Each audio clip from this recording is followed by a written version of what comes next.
Our next topic is computer memory. Memory, just like a human brain, it is used to store data and instruction and also sometimes output information. Computer memory is storage in memory computers where data is processed and instruction required for processing are stored. तो process तो data जिसको process करना है और साथ में आपके आपकी जो data है जो process हो चुका है उसको भी store करता है, instruction को भी store करता है. Computer memory is divided into large number of small parts called cell. Each location or cell has a unique address which varies from 0 to memory size -1. For example, if computer has 64K words, then this memory unit has 64 into 1024, that means 65,536 memory location. और address जो है आपका vary करेगा from 0 to 65,535. Primary 3 types की memory है: cache memory, primary memory, secondary memory. Cache memory is a very high speed semiconductor memory which can speed up the CPU. तो cache memory जो है हाई स्पीड सेमीकंडक्टर है, वो आपकी computer के CPU की स्पीड इंक्रीज करता है. It act as a buffer between CPU and the main memory.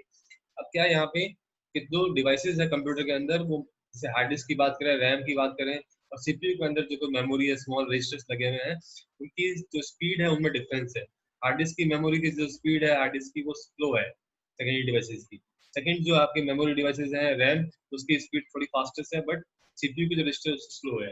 और कैश मेमोरी की आपकी उससे रैम से ज्यादा हाई है. तो यहाँ पे क्या होता है कि ये सब हायरार्की में यूज करते हैं हम सारी memory. It is use to hold. तो सीपीयू कैश मेमोरी क्या करता है, आपकी रैम की स्पीड को थोड़ा स्पीड अप कर देता है वहां पे. तो ये बफर मेमोरी है between CPU and main memory. अभी जनरली कैश मेमोरी में वो इंस्ट्रक्शंस और डेटा आता है जो मोस्ट फ्रिक्वेंटली बार बार आपका सीपीयू यूज करता है, वही इंस्ट्रक्शन आपके स्टोर करता है. Parts of data and programs are transferred from disk to cache memory by operating system. अब आप जो भी प्रोग्राम रन करते हैं तो पहले हार्ड डिस्क में जो डेटा है वो आपके रैम में जाता है और रैम से कुछ पार्ट आपके कैश मेमोरी में जाता है और फिर वो सीपीयू में जाके एग्जीक्यूट होता है. इस तरह आपको चलता रहता है. ये आपकी कैश मेमोरी है. एडवांटेज क्या है, फास्टर है मेन मेमोरी से. ये बहुत कम टाइम लेता है आपको डेटा को स्टोर ट्रांसफर करने में from main memory to CPU के अंदर. It store the program that can be executed within short period of time. वही प्रोग्राम और स्टोर करता है जो थोड़े टाइम में एग्जीक्यूट होने वाले, बट ये डेटा जो स्टोर करता है वो टेम्परेरी यूज के लिए होता है. डिसएडवांटेज क्या होता है, कैपेसिटी लिमिटेड है और एक्सपेंसिव भी है. फिर प्राइमरी मेमोरी जो रैम है आपकी और रोम, दो है प्राइमरी मेमोरी. तो primary memory holds only those data and instruction on which computer is currently working. तो उन्हीं डेटा को आपके स्टोर करता है जो कंप्यूटरली रिसेंटली आपके यूज कर रहा है. तो main memory holds only those data and instruction on which computer is currently working. जो आपकी एप्लीकेशन ओपन है वहाँ पे उसके रिगार्डिंग डेटा ही और इंस्ट्रक्शन ही आपके स्टोर करके रखता है. क्योंकि RAM has a limited capacity and well we can also say that primary memory is a volatile memory. When power is switched off, data is lost. It is generally made of semiconductor devices. These memory are not fast as registers. Registers जो है CPU के अंदर लगे होते हैं वो fastest होते हैं वहाँ पे, but RAM are not faster than CPU registers. Data instruction required to process reside in main memory. It is divided into two parts, RAM and ROM. So main memory characteristics are these are semiconductor memory. It is also known as main memory, primary memory. Usually volatile memory you switch off करने के बाद में आपका data delete हो जाता है, वहाँ पे लॉस्ट आउट हो जाता है. Data is lost in case power is switched off. It is working memory of computer. Working memory है, मेन मेमोरी है वहाँ पे. Faster than secondary memory. Computer can not run without primary memory के बिना run नहीं करेगा वहाँ पे. Secondary memory. This type of memory is also known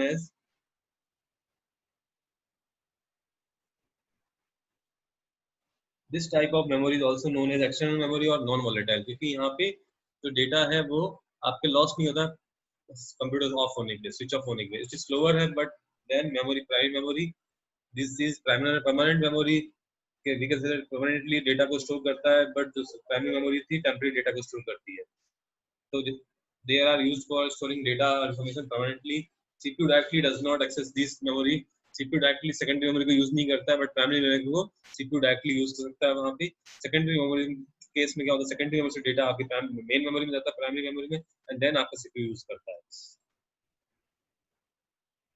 The contents of secondary memory are first transferred to main memory and then CPU can access it from. Example है वहाँ पे CD-ROM, DVD-ROM, वहाँ पे DVDs है, CDs, DVD, Blu-ray disc, floppy disk, pen drives, flash drives. ये आपकी hard disk है वहाँ पे जो सेकंड मेमोरी का एग्जांपल है. इलेक्ट्रिक क्या है, मैग्नेटिक और ऑप्टिकल मेमोरी है वहाँ पे. मैग्नेटिक डिस्क और टेप, ऑप्टिकल मेमोरी में आपके CD, DVD, ब्लू-रे ये सारी ऑप्टिकल है वहाँ पे। तो हार्ड डिस्क भी है यहाँ पे। It is also known as backup memory भी है, ये कह सकते हैं हम उसको। नॉन वोलेटाइल है क्योंकि परमानेंटली डेटा स्टोर हो रहा है, डेटा इज स्टोर परमानेंटली। अगर पावर भी ऑफ हो जाता है तो डेटा वहाँ पे रिमेन रहता है। स्टोरेज के लिए यूज करते हैं, डेटा को स्टोर करना परमानेंटली, उसके लिए हम यूज करते हैं। कंप्यूटर में रन विदाउट सेकेंडरी मेमोरी के बिना भी चल सकता है, slower than primary memory slower है। अब नेक्स्ट टॉपिक है रैंडम एक्सेस। प्राइमरी मेमोरी के टू पार्ट्स हैं, रैंडम एक्सेस मेमोरी और रीड ओनली मेमोरी। तो random access memory is internal memory कह सकते हैं, मेन मेमोरी कहते हैं वहाँ पे, जो CPU internal memory CPU for storing data, program and program result. It is a read write memory कह सकते हैं हम, यहाँ पे कहते हैं रीड और राइट मेमोरी मेमोरी है, जो store data until the machine is working. जैसे मशीन आपको स्विच ऑफ होगा, डेटा इज रिलीज्ड, वहाँ पे वोलेटाइल मेमोरी है वहाँ पे। Access time in RAM is independent of the address, that is each special location inside the memory is as easy to reach as other location and take the same amount of time. अभी यहाँ पे randomly हम read and right perform कर सकते हैं, sequence कुछ करने की जरूरत नहीं है, रैंडमली मैं कहीं से भी। तो random access memory that mean randomly किसी भी मेमोरी लोकेशन पे जाके मैं डेटा रीड कर सकता हूँ। उतना ही टाइम लगता है जितना अगर फर्स्ट मेमोरी एड्रेस पे जाने पे इतना टाइम लग रहा है, उतना लास्ट पे जाने के लिए इतना टाइम लगेगा। रैम इज वोलेटाइल मेमोरी क्योंकि डेटा लॉस्ट हो जाता है जब आपका स्विच ऑफ कंप्यूटर ऑफ होता है, वहाँ पे स्विच ऑफ होता है, पावर फेलियर होता है वहाँ पे। तो उसके लिए अगर आपको बैकअप चाहिए तो आप यूपीएस आप इंटरप्टेबल और सिस्टम यूज करोगे वहाँ पे। कंप्यूटर्स में हम यूज करते हैं। यहाँ पे टू टाइप्स की रैम है, स्टैटिक रैम और डायनेमिक रैम। स्टैटिक रैम जो है मेमोरी रिटेन कंटेंट एज पर long as power is required. Static का मतलब जितना पावर है वहाँ पे वो डेटा को रिटेन करेगा वहाँ पे, और जैसे पावर आपका लॉस्ट हुआ वहाँ पे तो डेटा आपके चला जाएगा वहाँ पे। तो ये यहाँ पे 6 कैपेसिटर ट्रांजिस्टर यूज करता है, कैपेसिटर यूज नहीं करता है, does not require power to prevent leakage. और इसको हमें बार बार रिफ्रेश करने की रिक्वायरमेंट नहीं होती है, लॉन्ग लाइफ होती है, no need to refresh, faster है। यहाँ पे यूज कैश मेमोरी भी दिख रहा है, लार्ज साइज है, एक्सपेंसिव है, हाई पावर कंजप्शन। फिर dynamic D RAM. D RAM जो है कंटिन्यूली आपको रिफ्रेश करनी है, order to maintain the data को मेंटेन करने के लिए आपको रिफ्रेश करना पड़ता है। एटलीस्ट के लिए एक रिफ्रेश सर्किट भी लगा रखा है, replacing memory on refresh circuit that rewrite the data several hundred times per second। ये बार बार डेटा को रीराइट करता रहता है वहाँ पे। DRAM is used for most system memory, cheap है, small है। The DRAM memory are made of memory cell which are composed of one capacitor and one transistor। तो एक कैपेसिटर वहाँ पे ट्रांजिस्टर से साले यहाँ पे वन कैपेसिटर और वन ट्रांजिस्टर है। Actually short data lifeline needs to be refreshed continuously, slower as compared to SRAM used as RAM, smaller in size, less expensive, less power consumption। कहता है computer read only memory. Read only memory means only read कर सकते हैं, right only once होगा और read bar बार कर सकते हैं multiple time. Memory from which we can only read but can not rewrite on it. This type of memory is non volatile क्योंकि आपका डेटा स्टोर परमानेंटली रहता है यहाँ पे। ये आपकी इंटरनल मेमोरी इंटरनल कंप्यूटर के मदरबोर्ड पे इंस्टॉल होती है वहाँ पे।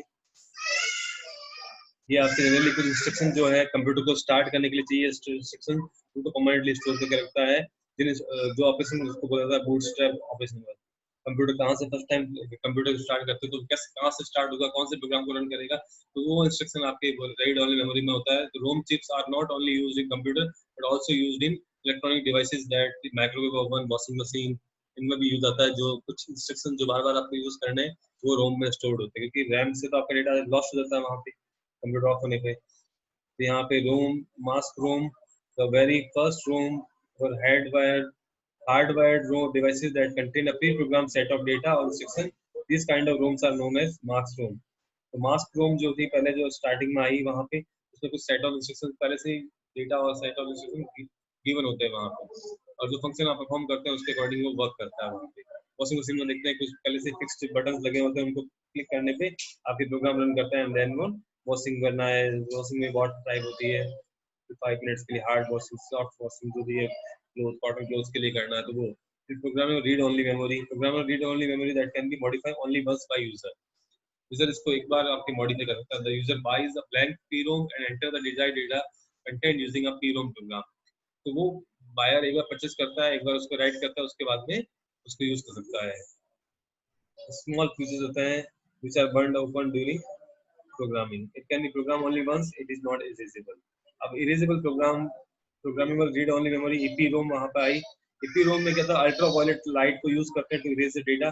तो अगर तुम जो डेटा इरेज करना, पहले वाला ऊपर वाला एक बार राइट करने के बाद इरेज नहीं होता डेटा वहाँ पे, अब यहाँ पे इरेज भी कर सकते डेटा। तो उस केस में EPROM can be used by exposing it to, अगर अल्ट्रावायलेट लाइट के सामने इसको एक्सपोज किया जाता है EPROM को, डेटा इरेज हो जाएगा। 40 मिनट्स लेता है अप टू। तो EPROM eraser achieve this function during programming. An electrical charge is trapped in an insulated gate region.